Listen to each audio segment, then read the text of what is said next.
Good afternoon. My name is Michelle Evans. I'm a teacher at the Geraldine O. Foster Early Childhood Center. A brief background. I received my Bachelor of Arts in Early Childhood Education in May of 2011 with a double major in Writing Arts and English. I also have my K-5 certification in 6th to 8th Language Arts.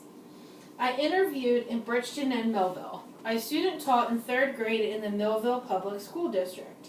I worked for 3 years at Cherry Street School, and this is my upcoming 4th year as a preschool teacher in the Bridgeton Public School District. I recently started my master's degree for Reading and Writing Specialist. I saw the need for a specialist at the early childhood level, specifically to help the students with language barriers and deficiencies to understand the basic foundations to start with a firm foundation for a literacy framework. So, welcome again, and the icebreaker activity. I gave you a piece of lined paper and you have a pen. I'm going to set my timer for 60 seconds, and I want you to write the first letter of your name at the top of your paper.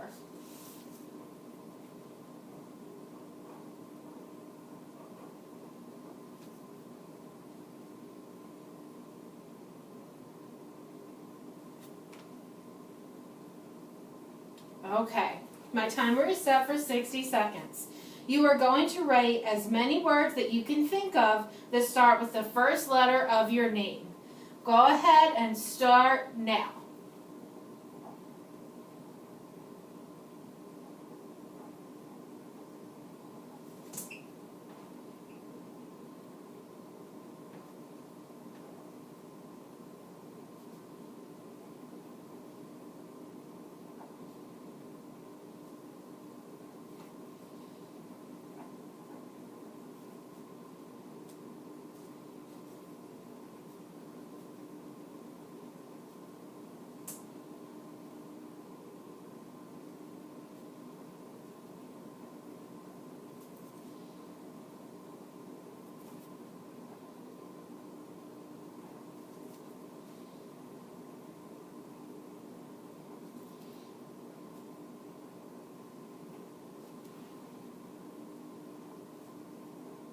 Five seconds.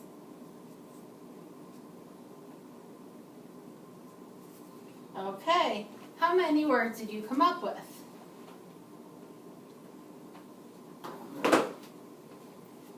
20. Wow. Now that was kind of easy, trying to think of words that directly relate to your name. Now let's try and think of students who have difficulty recalling information and who do not know the alphabet at a quick glance. We're going to look at some different graphs and see what they represent and how it relates to our instruction. But first, a little bit of background. Professional development. Professional development, especially within a school system, is very important to teacher fidelity. It's a development of shared values and norms. It is focused on student learning. It is effective dialogue between teachers and making teaching public, and collaboration among educators. An overview of this professional development. This professional development is going to serve to understand the foundations of the literacy framework for the objectives for Teaching Strategies Gold, Objective 16A, relating to alphabet recognition and how we can improve our assessments and utilize the instruction going on in our classrooms to help foster an understanding of the alphabet recognition within the instructional framework. Timeline. So we just completed our icebreaker activity. Next, we're going to look at some graphs and a look into the city of Bridgeton and how we can try to become culturally responsive, an understanding of our students. After we have that understanding of our students, we're going to look at the assessment piece that we use from our curriculum. And then we're going to kind of bridge the gap. So we have our assessments, we have the culturally responsive and the graphs, and what is it telling us and how can we have them work together. And how do we incorporate all of this into our curriculum. In your little PowerPoint I have right here, I also gave it to you to look at as well. Here are some of the pictures of the city of Bridgeton. The top left is down one of the main streets. The top right is one of the waterfronts along the business district. The bottom left is one of the other main streets going through the center of town. And I incorporated the bottom right because that's in one of the rougher neighborhoods. That's where many of the students will go, and they may not necessarily have a parent walking along with them. A lot of the students will walk either to school, home from school, with an older brother or sibling.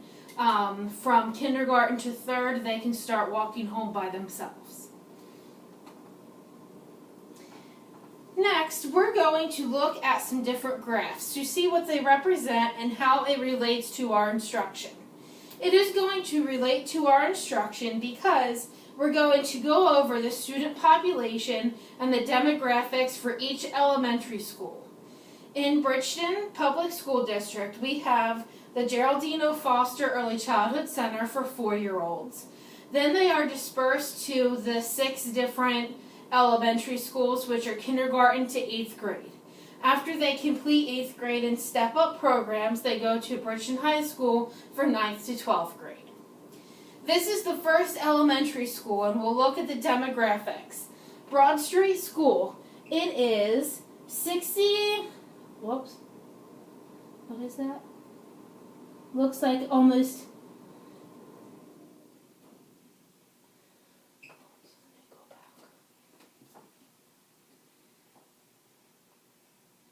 looks almost 69% Hispanic and about 25% Black. Buckshootum Road School. It is 45% Black students and comprised of 34% Hispanic. Cherry Street School. It is 64% Black students and about 34% Hispanic students. Indian Avenue. Indian Avenue School is 70% Hispanic students and 15% Black students. Quarter Mile Lane is 49% Black students and 34% Hispanic students. West Avenue. West Avenue is 56% Hispanic students and 30% Black students. The graphs represent the student population in each elementary school in the district and the percentage of the dynamics and the demographics that comprise of each school. The Geraldine O. Foster Early Childhood Center for 4-year-olds. Out of the students that attended last year, we had 412. Out of the 412, we had 215 female and 197 male. The student demographics were 106 African American students, 300 Hispanic students, and 6 Caucasian students.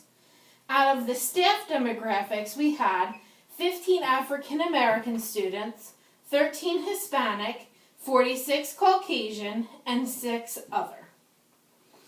Our attendance last year at the Early Childhood Center was 412. An average attendance is about 400 out of 412 per day. We have 29 classrooms that each have an aide. Out of our classrooms, 5 of those classes are completely bilingual classrooms. And if the teacher does not have a Spanish aide, since our Hispanic population is so high, there is a floater who provides that bilingual support. In some of the educational leadership articles, it impresses the importance of focusing on the demographics to utilize and understand data. There are some terms that we need to become familiar with. Language minority is children other than English at times. Limited English proficient. An English language learner is a children from immigrant families with one foreign-born parent. Each of the K to 8 schools represented in the graphs are largely either Hispanic or African American. We need to be culturally responsive. And what that means when we take that into consideration is we need to take into account the dynamics of our students and demographics, and then we can look at the assessments to bridge the gap.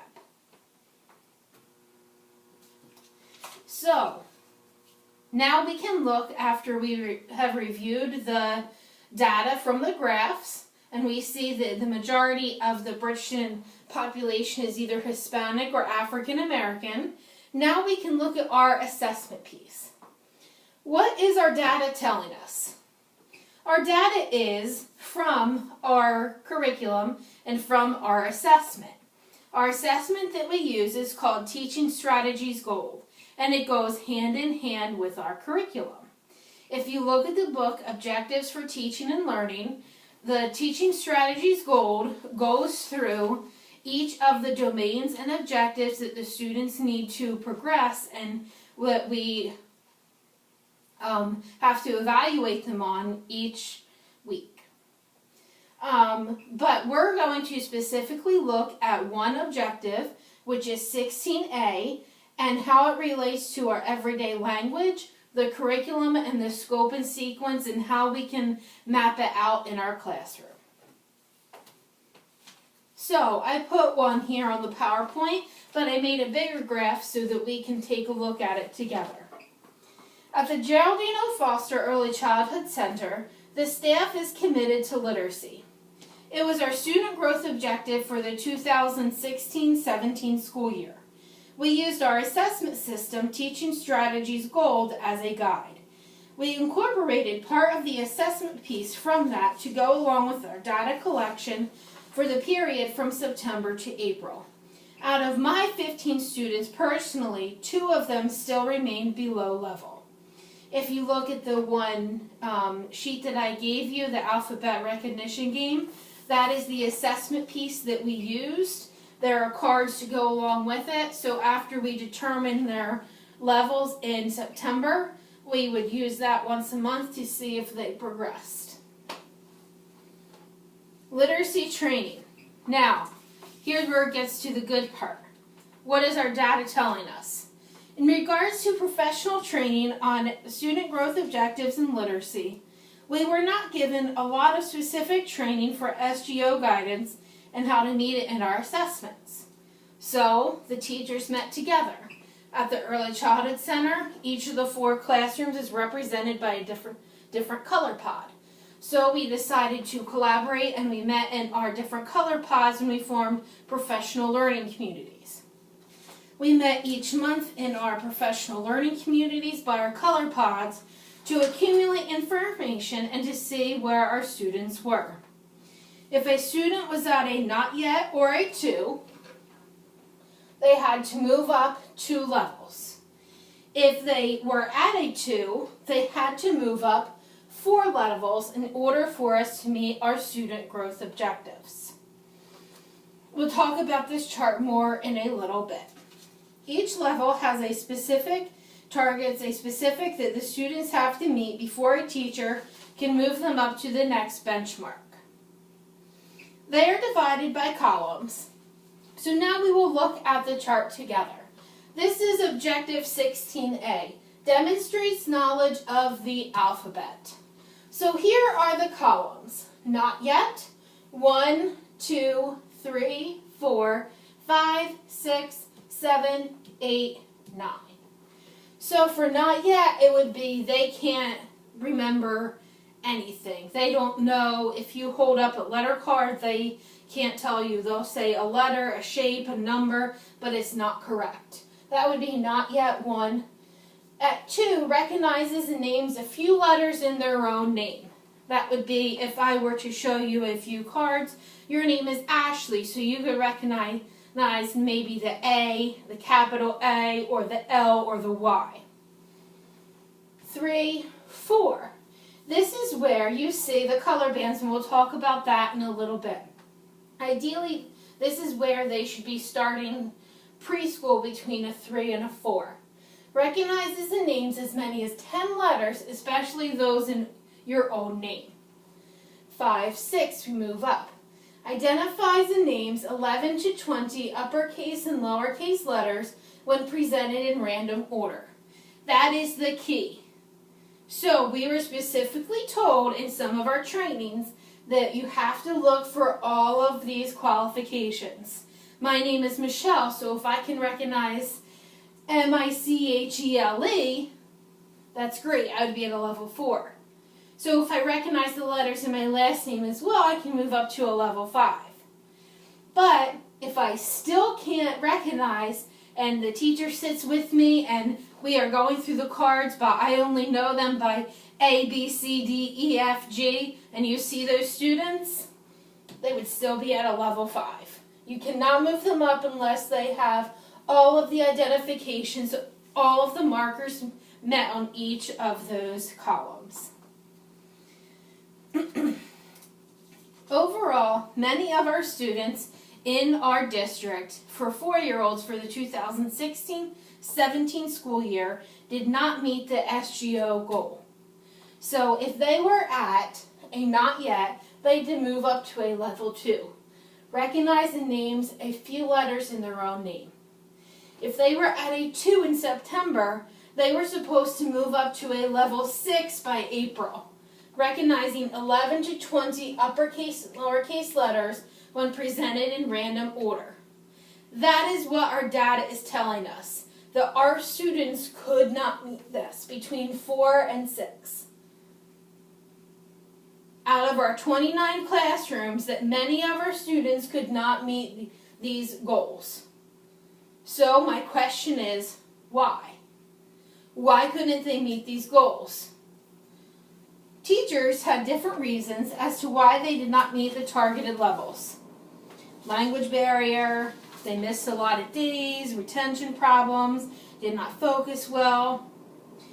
As a district, when I interviewed our literacy person in charge of the whole district, she said that her goal was to focus on the literacy all the way through grade 3. And in my opinion, it starts in preschool. It starts with the foundation, not just with letters, but now with letter and print. So they can recognize letters, then the next step would be to recognize letters and then their sounds. They recognize their letters and their sounds, they can put words together. They put words together, they read sentences, they can read books. It starts at this foundational level. Base of having a solid recognition, and it's essential to provide a solid framework for the rest of the elementary years. So, we're going to take a little bit of a break before we dive into our curriculum. So, I'm going to ask you to choose any letter of the alphabet. H. H.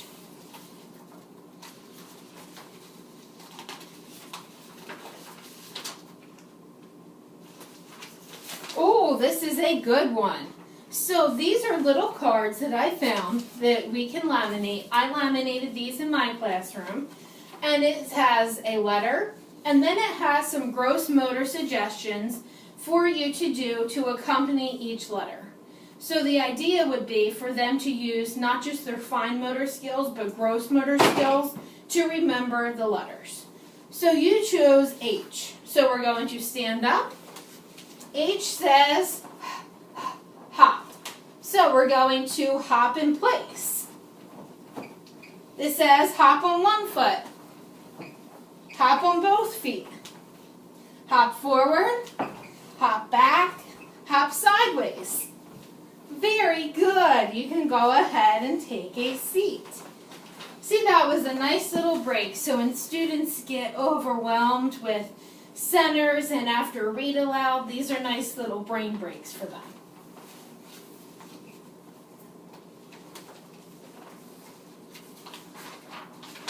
So, now that we looked at our assessment piece, we are now going to take a look in our curriculum. In our curriculum, curriculum, we have many components for literacy. On the table here, we have a book called Literacy for the Creative Curriculum, one of the guides. If we break it down by day, we have literacy tied into opening group, that is teacher-led, small group, our intentional teaching cards, book discussion cards, and read-alouds. Pardon me. This is one of the books that I pulled from our kit, A Chair for My Mother. I like this book because it comes with a book discussion card. Over the summer, I went through, I'll let you take a look at it. So over the summer, I went through and I looked at that book and I said, what vocabulary would the students not meet? What would they not know? So maybe not all students know the word diner. So I did it in English and in Spanish, and then I printed out a picture of a diner. So then I will have that displayed when we are reading the story, and then I'll put it on my word wall, which we'll talk about in a little bit after we're done the story. And I can also utilize that as a read aloud. So each day we're supposed to have 2 read alouds in our curriculum. So we have small groups, which could be our intentional teaching cards, which we'll get to in a little bit. And we have books like that that have specific questions that we can ask them. So it's not just tying into recognizing the letters that we see here, but also other objectives, like the concept of print and recognizing books and having read aloud conversations.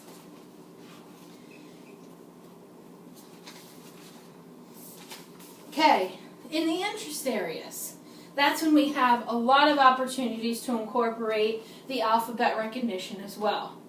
In the library interest area, we can have books about the alphabet, as well as books that the children would also be interested in. Dinosaurs, if they're really into playing with trucks, have books about trucks, construction vehicles, airplanes, whatever they're interested in, because that will get them to sit there and read. In the writing interest area, which we'll go more into detail in a little bit, books and paper are required for each interest area, so you get them writing. And you can have charts with names like I have in my classroom. In September, I put their picture and their name and a chart in each of the interest areas so they can practice writing. The more they write, the more they demonstrate the knowledge of the alphabet when they go to learn their friends' names. And we also do journals throughout the day. So in my classroom, I have journals in September. I have them with their name blocks, so they demonstrate the knowledge of the alphabet there. They use their name cards that are on their desk, and then they're able to recognize and they write. If they can't write their name automatically in September, I make little blocks for them. So if your name is Ashley, so I could do ASHLEY in the blocks, then they have to copy it underneath. Demonstrates knowledge of the alphabet. The more they see it, the more repetition, the more they are engaged with it, the quicker they're going to catch on. And at closing group at the end of the day, when we review everything, I have something here for closing group, and I will show you that at the end. It's a little video that the kids love to do. It's on YouTube, and the kids absolutely love to do it and are super engaged. Out of our curriculum, we have 19 intentional teaching cards that apply to Objective 16A. So I go back to my question. If we have 19 intentional teaching cards, which include cards like shaving cream letters, you get a piece of wax paper, you put shaving cream on it, and they practice writing their letters. We have stick letters, wiki sticks, that they practice with pipe cleaners. Brings me back to my question. If we have 29 classrooms, why did the kids not meet the objective? Let's look at page 96 and 97 in the book titled Objectives for Development and Learning. I will go back on my PowerPoint. I have it here. It's in black and white, but you have it in your book, and I have it up here for us to look at as well. The blue bands, so we have red, orange, yellow. When they're on red, orange, and yellow, and they're there at the beginning of the year, you may say, okay, maybe they have some deficiencies. Maybe they haven't been in school before. Pardon me, maybe they haven't been in school before. Maybe they have a language barrier. You stop there, you assess them in September. We have a placement test that we do at the beginning of the year, and we mark it down. So October, November comes, and they should be moving up. You see, some of them are overlapped. That's normal for them to be overlapped. But you want to see it's called progression. So it's going from here, and we want to see them move over. As an administrator, if I look at this and I printed out my class profile report and I say, this kid is still at a 3 and it's been all year, why aren't they moving up? What are we doing in the classroom? So we need to look at our assessment. We need to look at our data, and we need to say, what are the strategies we need to help these students? Blue bands are where 4-year-olds would typically be. So between 2 and 5 would be where a 4-year-old would typically be. We have a lot of students that may have some language barriers when we looked at the charts. So maybe they may be at a 3 or a 2 coming in, maybe even a 1. But we need to progress them. If they start at a 2, we need to be able to see the progress, and we need to monitor that progress. That is why in my classroom, when I met with my PLC, I used that specifically. And I said, this is from our curriculum, it's from our assessment piece, it is easy to use. And it was uniform, and when I went to turn in my student growth objectives, he could see the data right there. Purple is considered kindergarten. So in the trainings we had this year, we weren't necessarily trained on our student growth objectives, that's why we met in our PLCs, but we were trained specifically on how to read these and enter the anecdotes into our assessments. Anecdotes are just a little excerpt. So say that I'm sitting with a student and they want to read with me in the library, but they look and they say,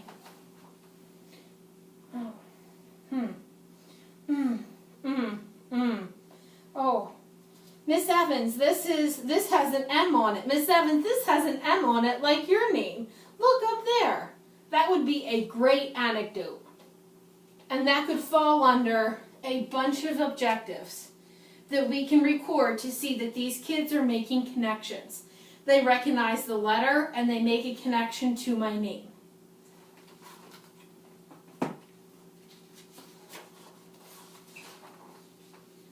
Okay, we looked at the specific goals for each column. So now we're going to take a few seconds and I'm going to give you a few examples. Sam can name a few letters in her name.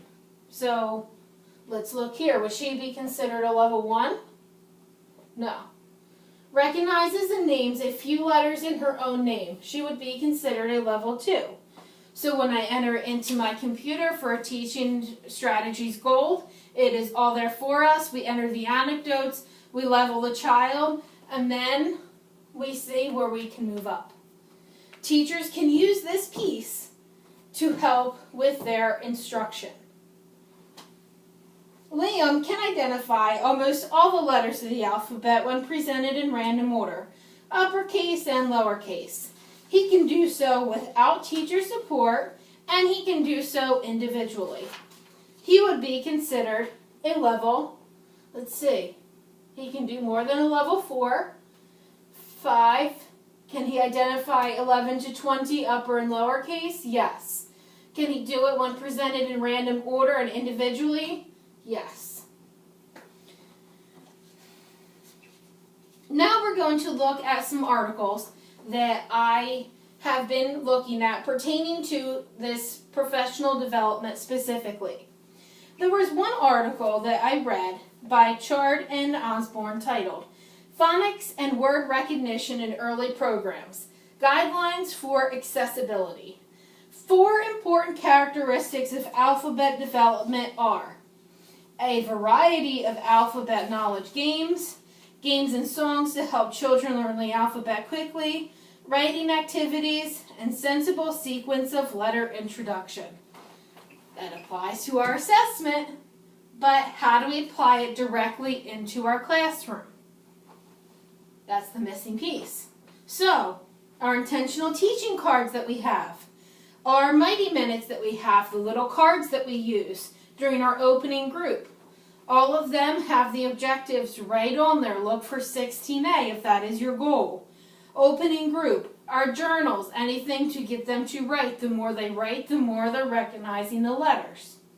Interest areas and alphabet books.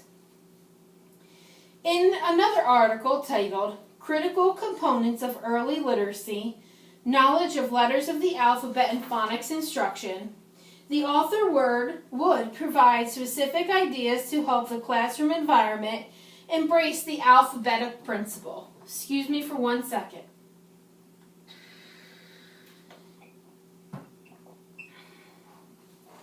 To teach and sing alphabet songs.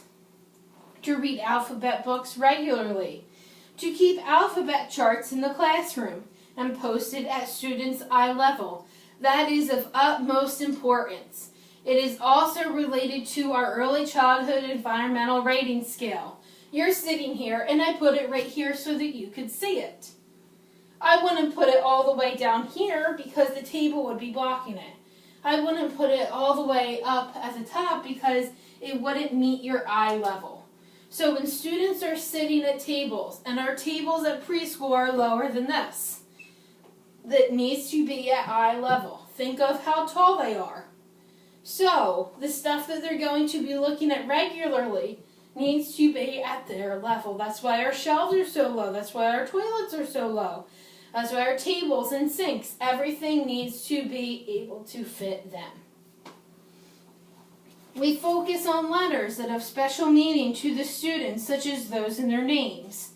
Post students' names in the classroom. Use letter games and word games that identify letters, words, and sounds. Keep plastic and magnetic tiles and wood letters available for children to manipulate. We're going to go back because we're going to go briefly into these very, very, very briefly. Teach and sing alphabet songs. We do that on a daily basis. I will show you a video at the end that I use for closing group. It has gross motor, and the kids love it. It's not your typical to the Twinkle Twinkle Little Star ABC. It's different, and the kids are engaged, and they love it. Read alphabet books regularly. The kids love to read. Even if they sit there and go like this, that's still a couple words that they may have seen. Engage them in books daily. Keep alphabet charts in the classroom, like we talked about, posted at eye level. Focus on letters that have special meaning to the students, such as in their names. And post students' names in the classroom. I cannot reinforce that enough. You have to have your students' names in the classroom. We have it in our sign-in chart for creative curriculum. I use it in their journals. But I also use it, like I said earlier, I make a chart with their name and their picture, and I have it in each interest area. So if they want to learn how, in writing, how to write their friends' names, we sit there and we practice. We look first at the beginning name, and then they learn to identify the first letter of their name in the picture. Halfway through the year, cut the pictures off. So that way they have to learn how to recognize the full name. So if we have 3 friends with Ashley, Ajan, and Amanda, they're going to have to look not just at the big A, but they would have to look at A-S-H. Ashley and Ajan, maybe they both have A-S-H, A-S-H-L, A-S-H-Y. Use letter games. This could be in a lot of the different interest areas that we have. Keep plastic, magnetic, and tile and wooden letters available for the children to manipulate. Not just in the one interest area in literacy, you can put it in toys and games. You can put it in science. You can incorporate literacy into all of the different interest areas. How do we relate this to our curriculum? In the writing interest area, you can have wooden blocks, magnetic letters, writing papers, dry erase boards, wipe off letters, and letter and sounds puzzles. That's all within the writing interest area.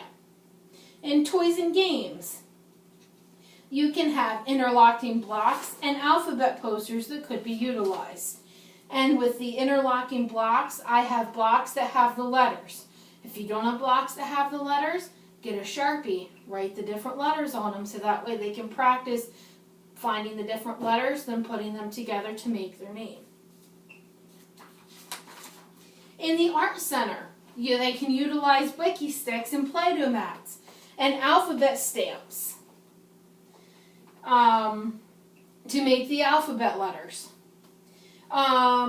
In blocks, they can also try and build blocks for the different letters.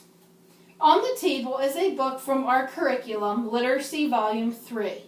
It is helpful because it helps teachers understand how to incorporate literacy into all the different interest areas. Sand and water, you could maybe put some wooden blocks or different size blocks or something in there that have the different letters.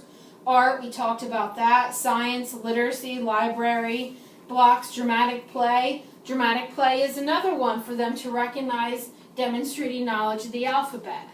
All of the things in our room have to be labeled in English and in Spanish. I personally took it to the next level, so all of our shelves have English, a label, so say that it's a book. And it's on the library shelf. So we have book, libro, a picture of a book. In the book bin, then there's another picture of the bin so they get that one-to-one correspondence of the picture, and then book. Book, and they recognize it to the picture. Dramatic play is another great idea because, like I said, we have all of our stuff. We have the oven, we have the refrigerator, we have fruit, we have clothes, everything to make it look like a nice little cozy home corner. Everything is labeled. Everything has pictures, everything has labels. Halfway through the year, we can take those pictures off, and then they'll have to be able to recognize where to put stuff back. Refrigerator, recognizing that letter and the letters and their sounds. In the previous article, Phonics and Word Recognition Instruction in Early Reading Programs, chart states, some learners will need to hear the sounds of letters apart from their context. Some will need to be shown how to write their names and favorite words. It all relates back to this, demonstrating knowledge of the alphabet. So the more that they're exposed in the classroom, the more we can give ideas for them to practice at home. What we just went over, that list of ideas that we can do in the classroom, send it home in your weekly newsletter. So say that you want to focus on teaching and singing alphabet songs. Doesn't take long to print out, I do a letter of the week. I may do a letter of the week and everything that we do. So in a couple weeks when school starts up, we do the routines. And then about mid-September I say, let's start with the letter A. After we've assessed all the kids, let's start with the letter A. First letter of the alphabet. I have apples. I bring in apples. We taste different apples. Everything that starts with A. We make a poster for each letter of the week and we hang it outside. After we hang it outside for the week, I bring it in and we put it in writing so that they see that it's their work, it's at their level, and they're recognizing those letters. Read alphabet books regularly. Send books home with them. In our district, we have the American Reading Company. All teachers have at least 200 books available to them that they can be sending home with their students. So what if they just look at the pictures? Their getting a concept of print. You're exposing them to a book that they may not have been exposed to before, and that is what our goal is.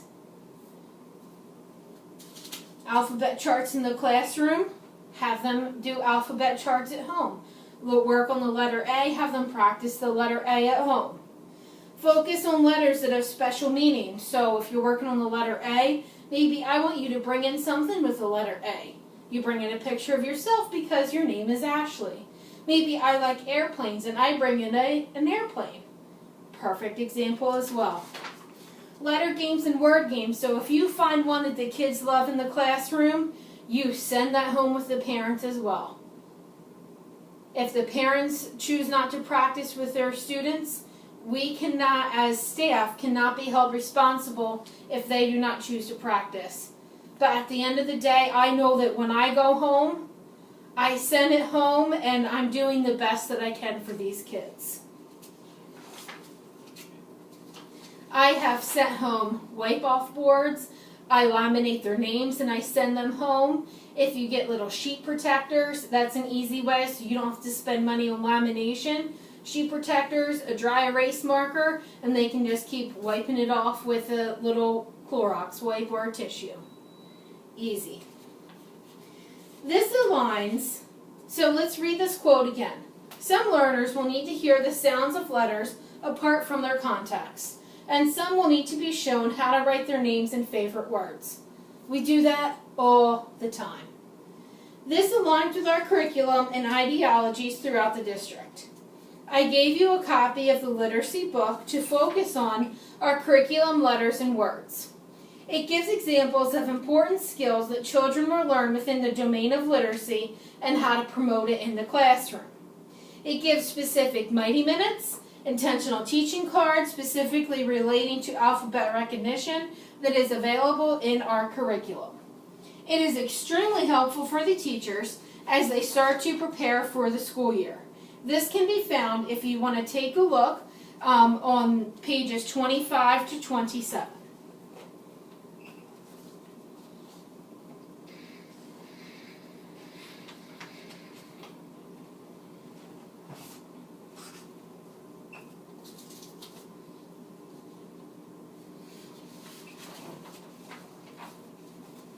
Okay, another quote that I found that was vitally important to our instruction here this afternoon.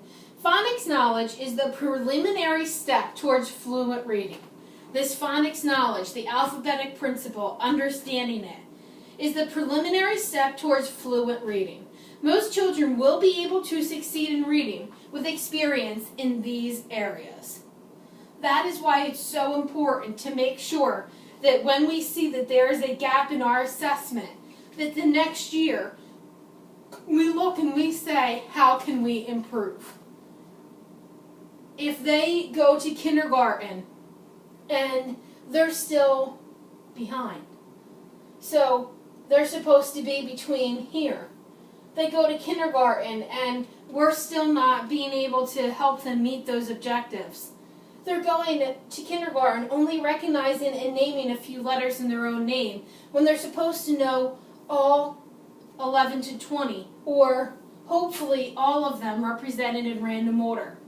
I had the opportunity last week to take a look at our objectives for development and learning, which are right here.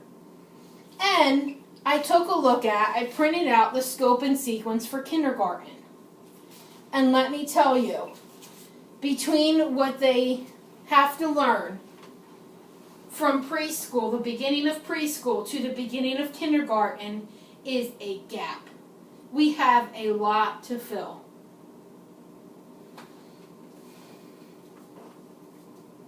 And I think that we can do it. But we need to look at our assessment, and we need to look at how can we plan for instruction for the following year. Yes, we will have different students. We will have 15 new students in September. We assess them in September in the beginning. If they are here, our goal should be to move them up. Our goal should be to be using these, to be going through, to be meeting in our PLCs, so that we can move these students up. In the center of your table, right here, here are some components that you can copy for your classroom. You can copy them, or you could send them home and use it as supplemental materials for them at home as well. Here are alphabet posters. I like these. I printed these out. My apologies if they're in black and white. If you would like me to email them to you, I can email them to you and they will be in color so you can print them out. I laminate these and I have these in almost every interest area. So sometimes I made them even smaller and I sent them home so they could practice. I like these because you can see the letter, the lowercase letter, and a picture representing the different ones. The kids really like to use these during blocks as well.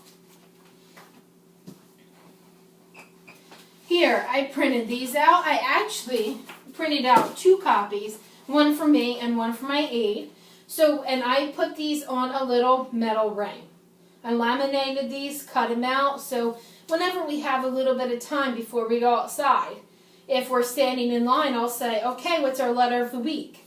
Letter of the week is, G, gallop. Let's pretend to gallop. So they can do that recognizing and it's engrossing all of their muscles.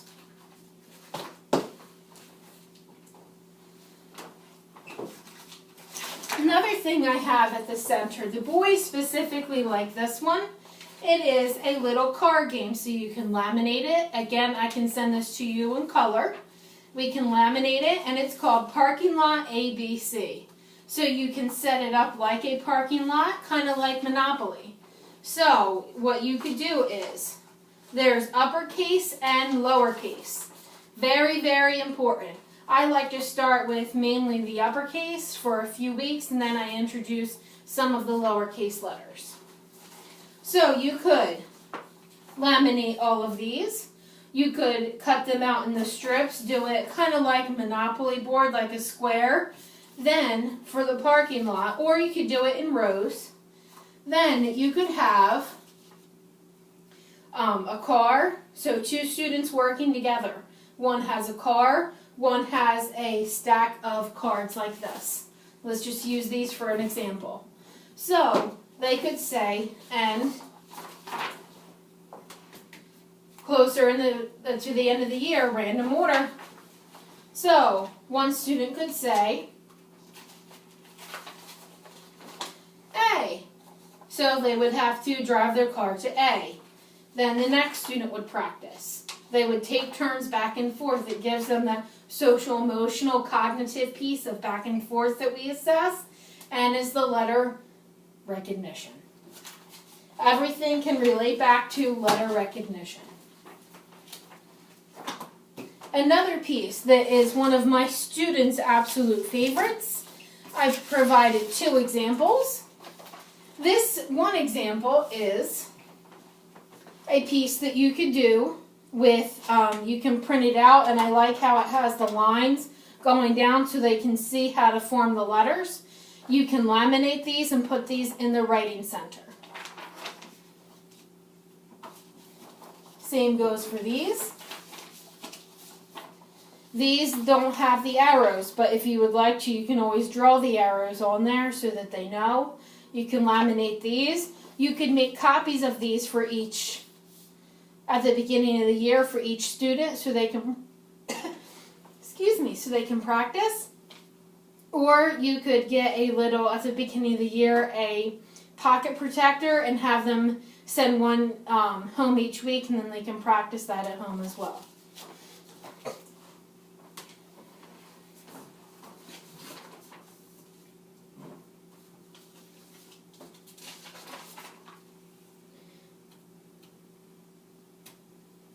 In conclusion, these helpful resources are going to be located in a couple of locations. These are going to be located in my binder. I always have a copy, a hard copy of everything that I use. So when I go to present my PGP and my SGOs, I can say, here's all the information that I have.